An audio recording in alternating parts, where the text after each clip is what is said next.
bi-week blues here on the podcast. My name is Jake Bendel, and always my buddies here, Topher Cochran. Topher, how you doing today? The Dolphins gonna lose this weekend. Are they gonna score an offensive touchdown, or are they gonna give up an offensive touchdown? Dude, I do not want to see those stupid ass tweets. Oh my god. You know what's gonna happen on Sunday. Yep. Breaking news: bi-week Dolphins. scores a rushing touchdown against the Dolphins. Get that out! Like, go away. It's like a telemarketer who just they pick the word. It's like you're sitting down for dinner. You're just enjoying dinner. You're relaxing. You have no worries in the world. It's your night off. And you get that just shoved in your ear hole. No. I wish Twitter would have it where it would come up as like scam tweets or a scam tweet. Like it would just show up on your phone, like your Twitter deck or your phone filters it, and it just says scam call. It should, yeah. Now it's scam. You see it once and then it disappears. That's the caller ID version. Yeah, but like I just want to like forget about this team for a week. There's so many injuries. It's a mess. We need a bye week. We need a bye week. There's Vic Fangio talk. There's snake bitten Stephen Ross talk. Everything's just a disaster, and I don't want to deal with it. You know what? Well, let's deal with it. You want to deal with it? You really don't want to deal with it, or you just kind of want to deal with it? I'm doing okay. I'm in 4 fantasy leagues. I'm doing okay in 1. I mean I'm leading the league. So I just kind of want to sit back. I start my new job on Monday, so this is congrats. Thank you, TY. But this will be a nice weekend just to kind of sit back, relax, put my feet up, and not have any worry in the world. I'm employed. So the Dolphins don't play. The Heat will probably ruin it for me because they're god awful. But this isn't a Heat podcast, so we'll ignore that one. So you don't want to talk about how Stephen Ross didn't really want to throw out money to a coordinator because he's scared of them leaving? But money's not an issue for Stephen Ross. I don't know. I always defended Ross because he was always willing just to throw money around. You know, he paid for the stadium upgrades, yada yada yada. And now it just seems like he's just getting impatient. But I mean, he's like arriving to the party like 4 years too late. Joe Philbin should have never even gotten to that London game, and I think the same thing's going to kind of happen with Gase, whether we decide we like him or not. If we do come to the conclusion we don't like him, that's when he'll be kept just a little too long. I mean, that's probably what's going to happen. Is whatever changes happen, it'll happen too late, and it's going to be like, well, we this is why you just get cutthroat with it. Yep. But we'll find out. Like I don't know. I'm just kind of it's so cyclical with this team and the storylines that it's like we're in reruns. Dude, that's literally like we created this name as a joke. Take out your original characters and just it's a new movie, right? What is it? It's when you remake the movies. That's what we have right now. It's just new actors. But it's like part 10 of like the same Robin Hood. Oh, it's like remember Hawaii 5-0 from the 70s? Yes, oh yeah, we made it again in the 90s. Oh yeah, we made it again. Or CSI, how they just have it's the same thing. It's the same episode. They're all trying to find a bad guy. Yep. Yeah, and it's just this you're 100% right. I don't know. I just feel like if Tannehill comes back, he's throwing. Do you think they could go 4-2? I'd be so mad if they went 4-2. Because I think they will. If Tannehill comes back, I think they're going 4-2. 9-7. I mean, I feel like if that's what happens to them, if they do kind of make that turnaround, then you got to credit like Gase, and this is the funny thing with, the fan base is they're very like, they're very negative that like when something good happens, they don't know how to handle it. Yep. Now, like if they finish 4-2 because of an injury, then that's like, one hand you could say, well, they're stuck in no man's land. But two, it's like, hey, you guys got like, we got a pretty good coach. We're like, if you've watched that Green Bay game, the plays were there. It just came down to talent and it came down to execution. And now if they go if they go 4-2, like there's gonna be some pissed off. I'd probably be a little annoyed too. But like, it'd be really cool too at the same time that like you're finishing it, and then we could kind of make up the storylines entering the next season. Finishing strong at 4-2 with Tannehill coming back. Can they repeat it? That was no. What do you mean we're creating the storylines? This is literally CSI. This was 2016. Yes. This is literally the same thing. This is Philbin. No, this is Philbin. This is Philbin. Time is a freaking flat circle. It's unbearable. I don't know. It just seems like they'd go 9-7. And the worst part is I think they'd make the playoffs because Cincy I think is gonna fall apart without AJ Green there. And Hugh Jackson's back, so that's like 3 more losses in your back pocket right there. And they did what they could, and it was a fun season. And when they win, it's fun. When they lose, it's miserable. When they keep losing, the bucket's kicked. I don't know, like people talked about there was some fun games, the snow game in Buffalo, but then there are games like the Rams game where everybody loved and people said, oh, it's Tannehill's best game of the season. The team scored 14 points and looked god awful for 3.5. That's points. Weird. The validation that for those wins are very weird. There are some of the games in that where it's just like, like we won great, but it was like the Jets game where you're like, wow, like this shouldn't have happened. And it's not like we were the better team. We lifted ourselves up by our bootstraps. Hooray. It's like, nah, there are big problems on this team. It just so happened that on this given week, the opponent had bigger problems. Did you Jason Leisure came out with a newspaper article, with an article today, and the title is article. Yeah. What are newspapers? Whoa. By the way, so it was basically it's titled. The headline is "The Dolphins should not fire Adam Gase. Period. They should extend him." And he's citing the reasons why. This is going to lead into our next discussion. Is injuries. Give him a pass for the injuries this year. Give him a pass for the injuries last year. And in fact, they should extend him because he's kind of made the best out of the worst situation. Albert Wilson injury this year, Tannehill injury the year before. He kind of has the team going in a direction now. We're waving the flag on this season because of Albert Wilson's injury? Well, here we go. It's when you keep going and it's with the offensive linemen. How you have, one healthy offensive lineman this year, and that's Jesse Davis. Outside of that, everybody's been injured. And so just kind of it's almost like just give him a pass this year and just keep giving him time. But okay, so Philbin had Brandon Albert, who was always hurt, and Mike Pouncey, who was always hurt. Yeah, I mean, I don't know. This is what he's doing. This was his article, and it's like you can make the argument to give him an extension. But what's the difference between this team this year and this team last year, and obviously the years in the past with Philbin?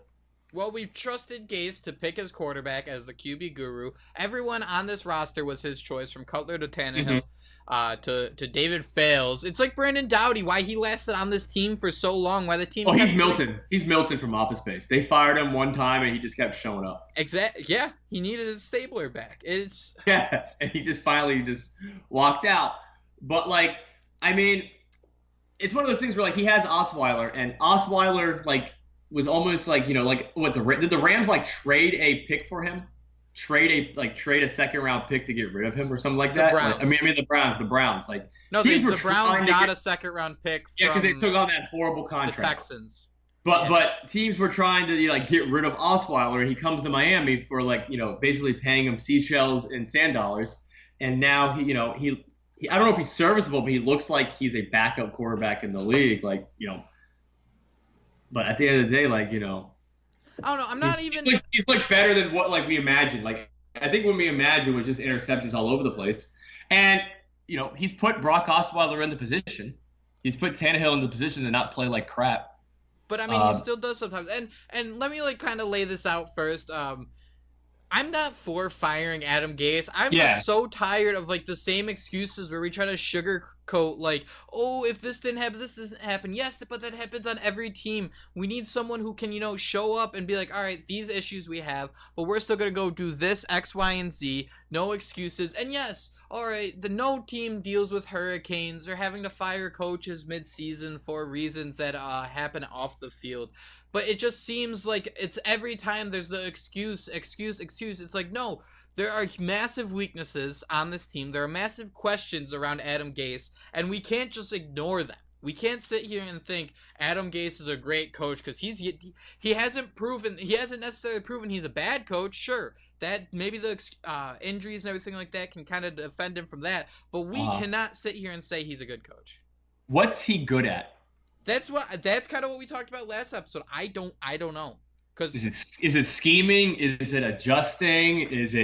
I think he's very creative with his plays, but I don't know how much creativity can get you. After a while, like it just comes down to like just winning and being consistent and scoring on the first drive. Like it's just things like that like I didn't think it took I didn't think it was that long where they haven't scored on the first drive. And it's insane where like there's an actual offensive drought in football. Like the offense, like, you know what I mean? Exactly. Like there's a drought. Like that baseball teams have droughts. Yep. But and Nick Mullins is still scoring 20 points a game. Matt Barkley. Topher, this is our bye week. I don't want to get too much into this. Instead, we got. Let's rest up. Let's rest up. We got some fun. We're going to be talking with the one, the only, the 2005 third-round draft pick, Channing Crowder. And you know what? We'll do a little teaser too. We got him coming up in just a minute. We have a fun guest for the early next week show too, to kind of break down the rest of the season. Not necessarily just the Dolphins, but how they kind of match up with the rest of the league. Do we kind of want to give out any names, or are we going to kind of? Nope, no names. Alrighty. Keep it hiding. Gotta put him in hiding. Sounds like a plan. And with that, here's Channing Crowder. All right, so we're just gonna jump right in with the one and only Channing Crowder. As I just mentioned, you intercepted Tom Brady. How great of a feeling was that for you? It was good, man. To be honest, because like he's the best of the best. He still is. Shit, I've been retired 8 years. And he's still the best quarterback out there. You know, Breeze is playing well, Rodgers, but the best of all time in my mind, and I'm sure a lot of other people, is Tom Brady. And getting my ass whooped by him for years and then beating him in the Wildcat game I was a part of. But to beat him and be, you know, that final card, because that game was a long game, but minute 25 left in the fourth quarter, they're driving to take the lead, and you intercept Brady. You know, that was big time. So that's what people, you know, usually bring up when they first meet me. And it was a great feeling, man. And then I have a picture, actually, up in my office where it's the back shot, you know, when I you know, got the ball and got on the ground to, you know, to run the clock out, and Brady's in the background with the disgusted face, looking like a little bitch. And I enjoyed taking that joy, taking that soul away from him. Just if it was just that one throw, that one quarter, that one game, just kind of, you know, sticking it to the best player, the best quarterback of all time. So it was a great feeling, man. And as I've seen through the years, it's going to follow me pretty much for the rest of my life, as long as I stay in South Florida. Oh, there's no doubt about that. And I was reading the article of that game. I couldn't believe that brought the Patriots to 7-5 on the season. They were winless on the road. So, I mean, there's been definitely some games where the Dolphins have had the Patriots numbers. And one of the guys Brady has always talked about has been one of the hardest to play against was someone you lined up next to for a few years. Was Zach Thomas. And with Brian Urlacher just getting to the Hall of Fame, everyone's been kind of throwing their hands up. Hey, why isn't Zach Thomas in the Hall of Fame? So I'm kind of interested. Give me your reason why you think Zach Thomas should be in the Hall of Fame.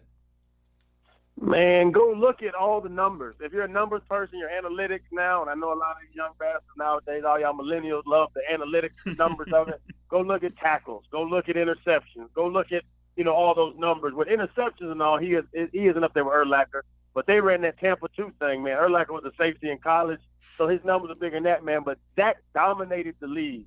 Him, Al Wilson, it's some old names, you know, I'm an OG. It's some old name, but they would have, you know, 200 tackles in a season and stuff like that, man. He was just a beast.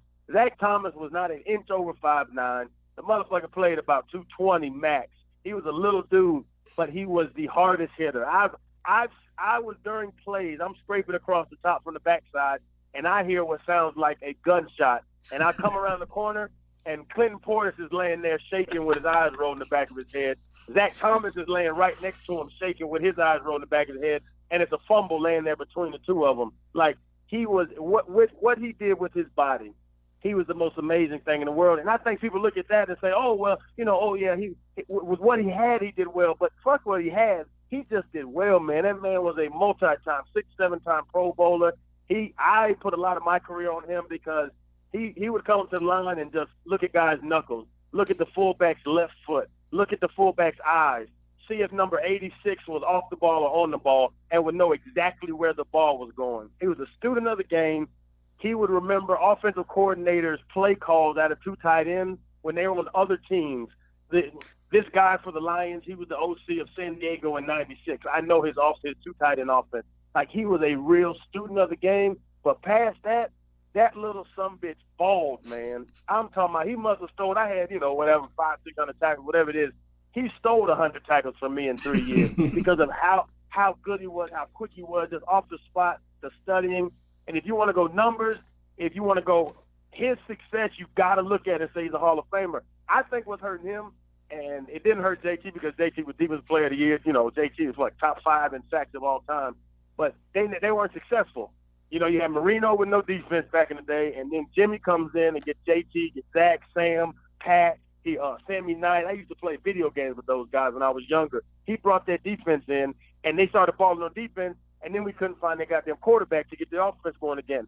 If the Dolphins would have won one Super Bowl during Zach's career, Zach would have been a first ballot. I really do believe. I think the team success took a little bit away from him. He wasn't first ballot, obviously. But if Zach Thomas does not get in the Hall of Fame is a goddamn joke. If Zach Thomas doesn't have that bust with his little square-ass jaw, that big-ass heavy ass, in gold one day, man, I swear to goodness, I'm not gonna take I'm not gonna put any credence in what the Hall of Fame does, because if Zach Thomas is not one of the best linebackers of all time in the NFL, they don't know how to watch football. They didn't watch football, and they're having the popularity contest of who has the most Twitter followers. That goddamn Zach Thomas is a monster. He was a monster. And if he goes out there right now, I'm still cool with Zach. I don't know if he can cover anybody anymore, but he'll still give you hell on a goddamn 3rd and 1, 4th and 1 on the goal line. So if Zach does not make the Hall of Fame, I am going to discredit the Hall of Fame in my mind forever.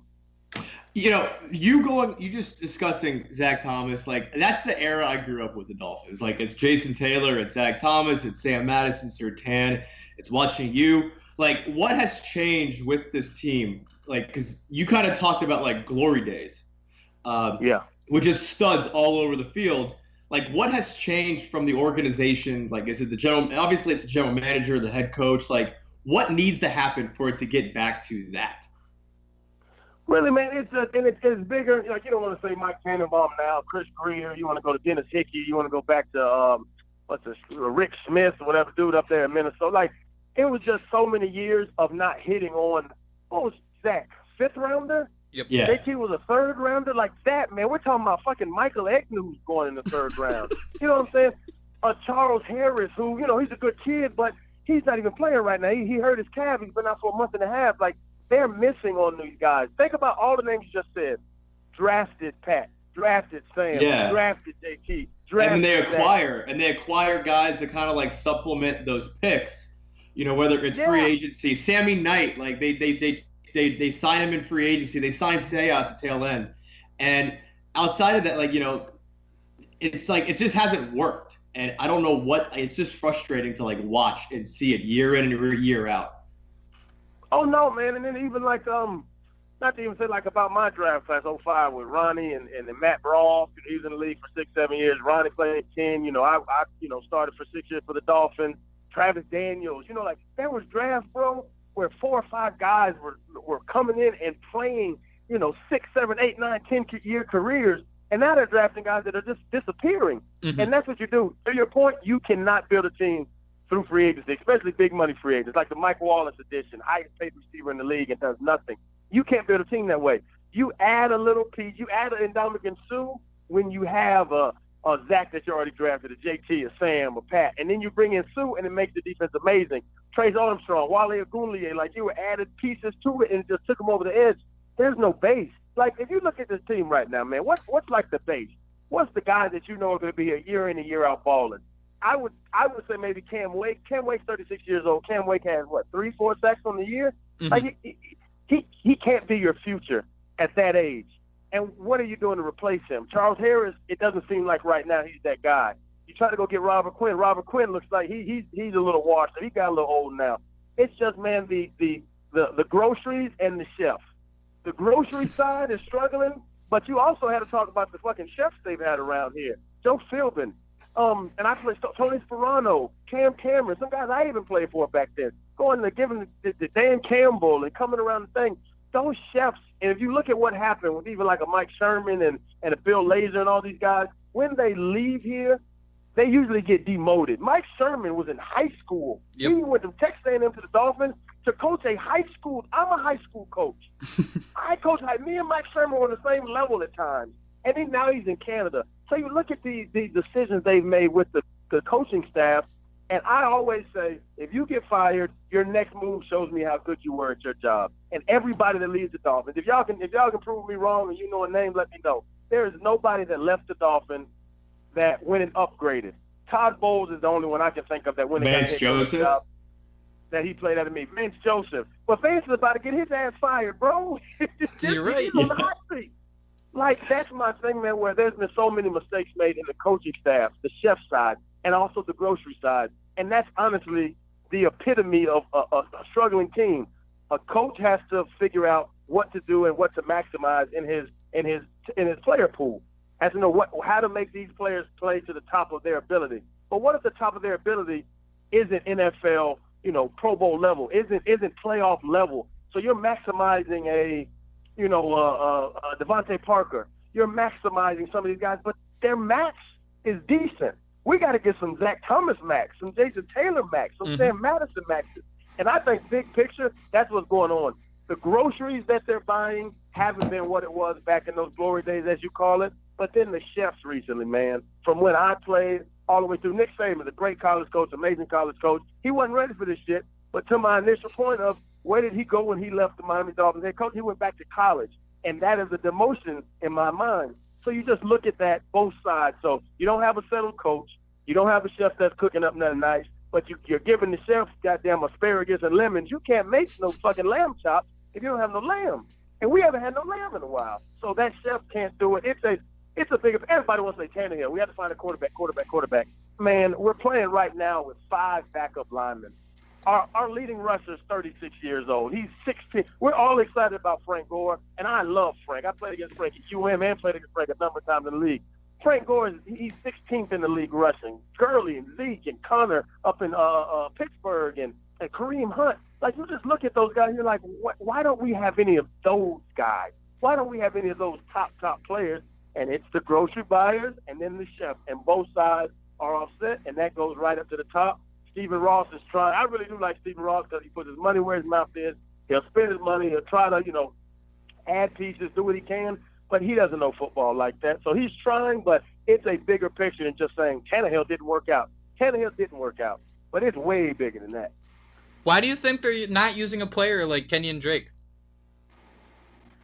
What happened the last couple of weeks is, early on in the season with Drake is that Drake is a home run hitter. Right. Drake likes to spin in the backfield. He likes to wait for that big hole. Drake will lose 2 yards. Drake will get 1 yard. Drake will lose 3 yards. And then if you give him the ball enough, Drake's going to break you for 140, 50. He's done it a couple times this year. But 2 years ago, he had 2 60-plus yard runs. That's what Drake is. With this offense struggling, Gore is a guaranteed, and we know it, for 15 years, Gore's going to get you 4 yards.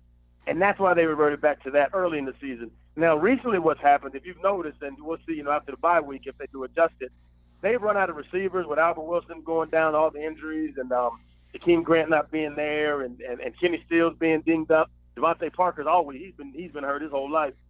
They're using Drake as a tight end, and it's crazy to say, but look where he's lining up, look where he's moving. They put him in the slot sometimes, but they try to utilize him like a tight end. Let him do a little chip blocking and release out. He is a good receiver out the backfield, and I think since you have Gore, now you can give him the carries, which we saw. Was it 2 games ago? 20 carries to 3. Yep. And now they're trying to throw Drake the ball more. But I just think it's a big picture. It's more of a what do we have and what can we do with our pieces? And I think that's why Drake's carries are limited. And Gore is running the ball well. I have no problem with 4 yards to carry. It's not exciting.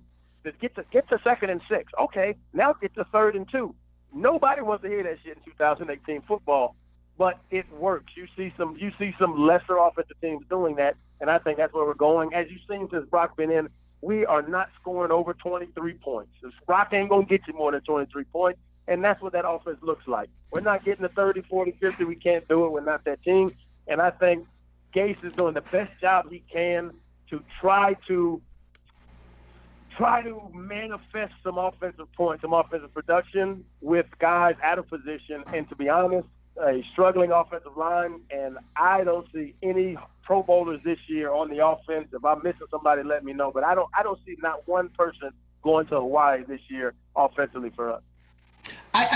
What do you think Adam Gase is good at? Like, is it coming up with creative plays? Is it scheming? Because like from what I've seen, and it's ever since it's been here, it's not putting the offense in a bad position. Like whether it's the quarterback, like Osweiler was terrible. Teams were trying to get rid of him when he was on the Browns. They gave up, like I said, they acquired a second-round pick to take on his contract because it was that bad. Yeah. But like, what is he good at? Because from what I've seen, it just looks like he's good at not putting the offense in bad positions, and it just comes down to execution. And it's like, what gives now? Yeah. What he's supposed to do? The whole thing with the quarterbacks too, and this is one of my issues with Gase. He brings in comfort level guys.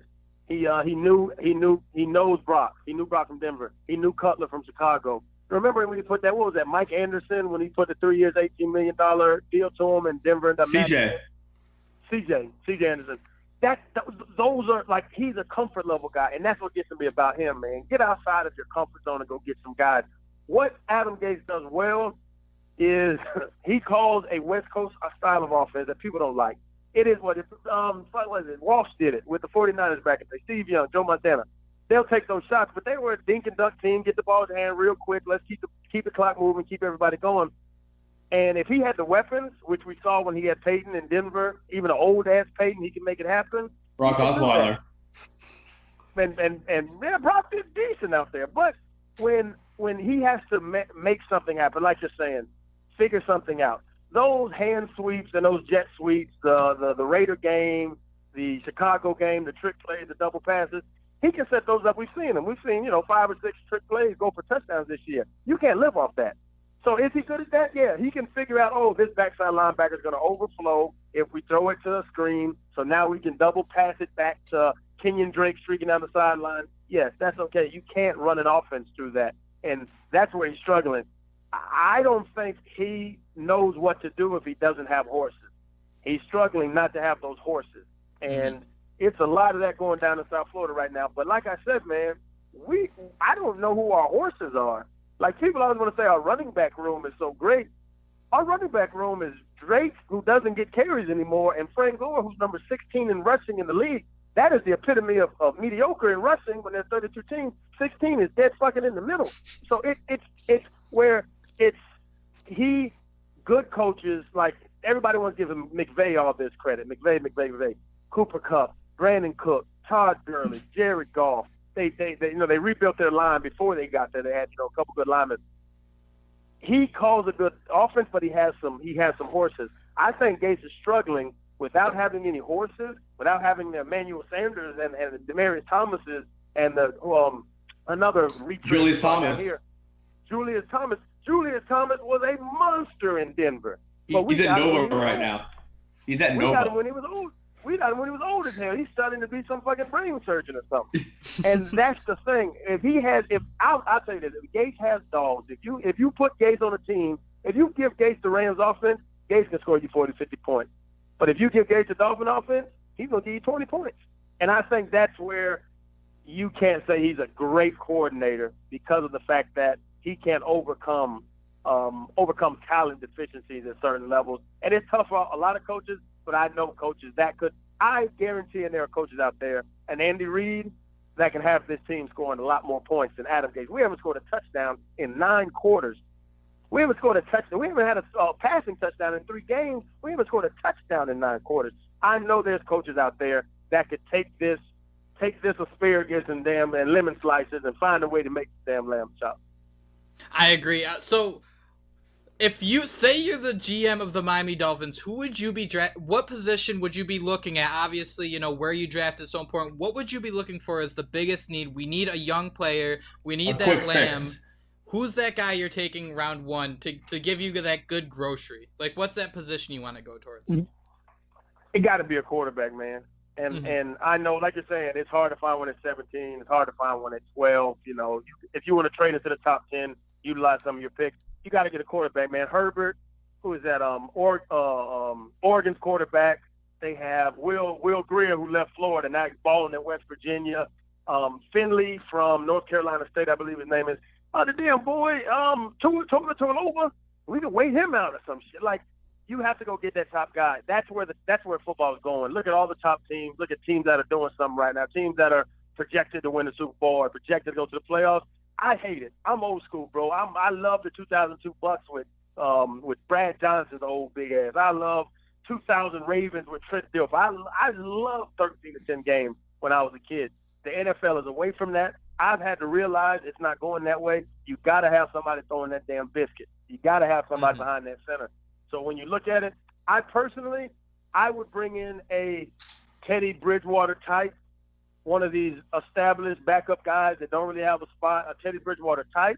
I would draft a young guy, and then I'd go find somebody else. If it's a David Fales that you want in third string, if it's Brock, because Brock's $1 million a year, Brock's not making no money. If you want to leave Brock here and bring in 2 other guys, but I would totally revamp the quarterback room by any means necessary. Now, to your point, you have to do something to this O-line. Larry Tunsil, Jawan James, first-round draft picks, got rid of Pouncey, sitting probably, he's 32 now. He just tore his shoulder up. Is he going to come back healthy? There's a lot to figure out on this team, especially offensively. But to be honest, and I hate that I'm going this route because it's the easiest route, but I believe it's the right route. They have to go get somebody to throw that biscuit. Right. How do is stopping the run this hard? Because when you watch it, I feel like the Dolphins are the slump buster for these teams who are struggling. They just face the Dolphins, and next thing you know, their running backs are getting 150 yards on the ground, and you're like, yes, this is the Dolphins we know and love. Is stopping their run this hard? Are they just making it, look this bad? They make it look bad, man. Those young backers are lost in the run game. Your boy Jerome Baker's fast, man. He is a blazer. He's a legit 4.4. He can run. I saw him run down. Who was it? Jordy Nelson in one of them games. He can run. But Raekwon is lost. Raekwon, you saw it last game when he ran outside, and then Aaron Jones hit it right up the gut, right in the hole he was supposed to be in. Him and Kiko were supposed to vice that tackle. It was supposed to be a 3-yard game. Raekwon's lost, and when you're playing with young defensive linemen that aren't really taking up 2 blockers, you have to know how to get on and off a block. They're not real good with their hands. So the defensive tackles up front, they are start of it, but these young backers, man, they just run. They don't know where they're moving. They just move their feet. They just start shuffling and shaking and chopping their feet. And I'm like, man, read slow, react fast. That's what stopping the run is. Read slow, react fast. They just start chopping their feet and go take off running somewhere. They're not doing any reading. They're just reacting. And then I've seen in the past that my man Berg, he tried to do his best, man. He tried to send safety. He tried to pick people off the edge. But if you can't dominate that line of scrimmage with the Dolphins, you really can't stop the run. And also the thing that people don't want to bring up, that when you look at the X's and O's of it, Cam Wake's an amazing rusher. Cam Wake was an amazing rusher when he played with me way back in the day with my old ass.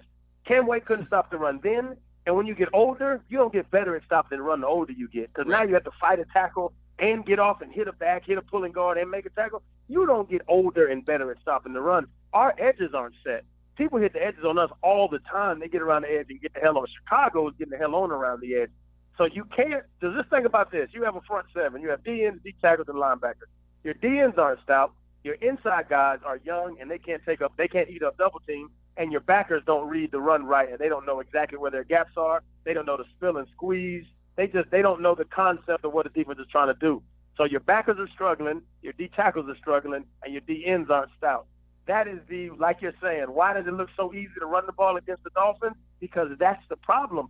At all three phases of the run-stopping game, they don't really do an exemplary job at it. And who broke the mold was the Patriots. You remember in that game, Tom Brady. They got in slot formation, pro set slot, I formation with that damn dude with the neck roll Cowboy collar on, and they ran Sony Michel downhill. I went back and counted on the damn play-by-play. They ran downhill 25 times out of I formation. The Patriots walked into the Dolphins Stadium, walked into Hard Rock, and said, y'all are not as tough as us. We're going to physically dominate you for the entire game, and that's what they did. Then the Detroit Lions came and did it, and then it just started rolling. I never in a million years thought the Packers, who were historically a soft-ass team, nobody's ever looked at the Packers and said, oh, there's some ass kickers.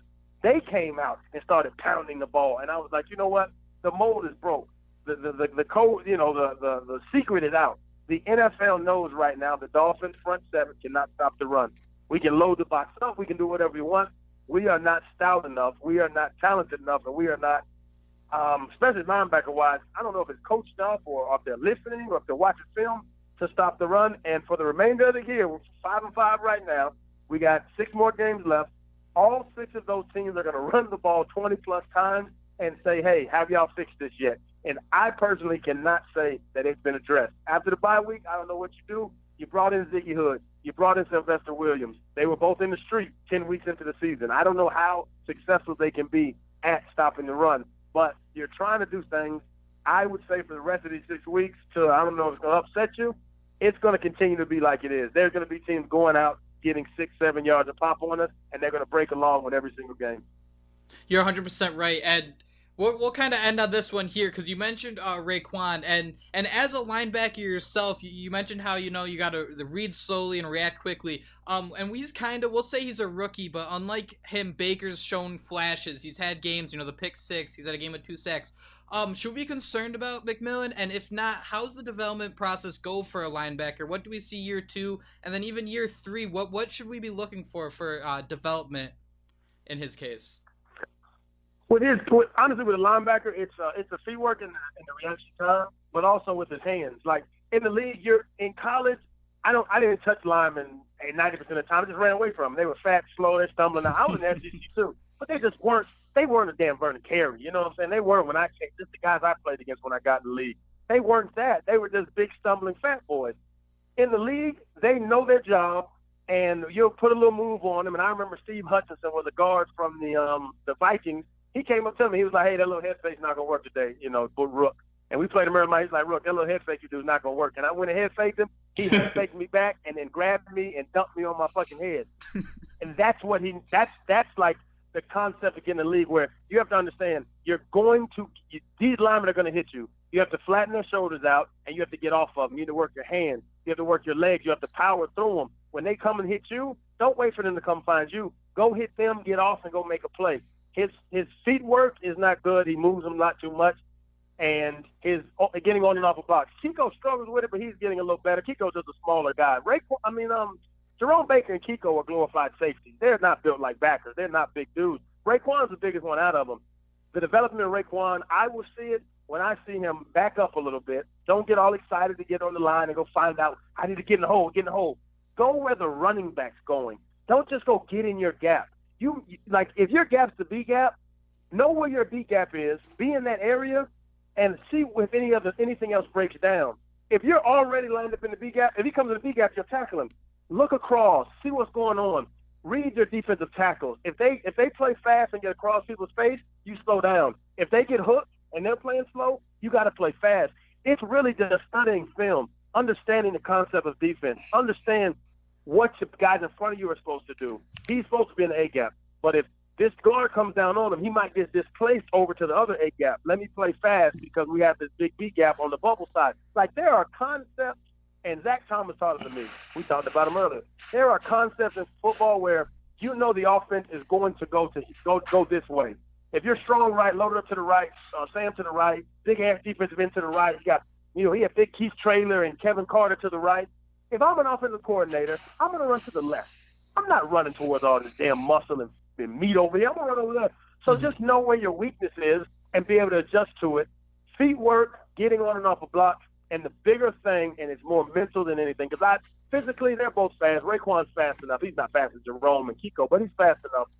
Raekwon needs to understand the concepts of defenses and where the holes are. And that's honestly where I always say, I would have never played as long as I did. I would never start as long as I did without Zach Thomas, because that's what he taught me. He taught me the concept of what's going to happen. He taught me where the weakness is, where the other team wants to attack you. So if you know I'm trying to hit you with an overhand right, you're going to defend the left side of your damn face because you know what I'm trying to hit you with.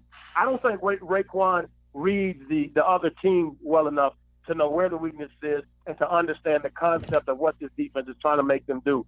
So the education of it, getting on and off of blocks and feet work, and now we'll make Raekwon what we want him to be, what all of us want him to be. We want to be a good linebacker. Easier said than done, but I'll let y'all know if I start seeing it at the end of this year or into next year. No doubt.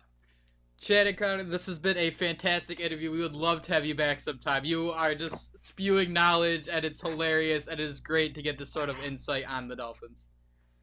Appreciate it, bro. Anytime, man. Just hit me up. You got my number. Perfect. Thank you, man. Topher.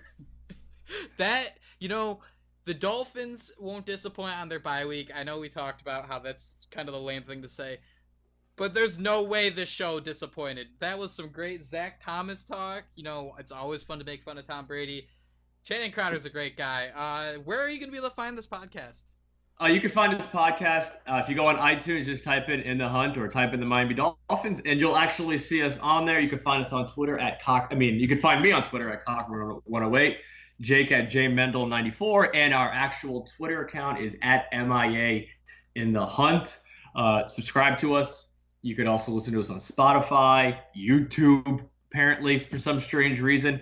Yeah, man, what was the best part of that? I really love the Adam Gase. I like it's all that was very informative. The chefs and then the materials you need, the cooking ingredients. Lemon pepper. Oh my god, those are the great metaphors that only like a football player there's the joke about football guys, but yes. Yeah, it's literally just such a good insight of what's really going on, which is pretty exciting. It's just a very fun time. You know what, Topher? You know what? What? We didn't get scored on. We won the bye week. Yes. Fins up.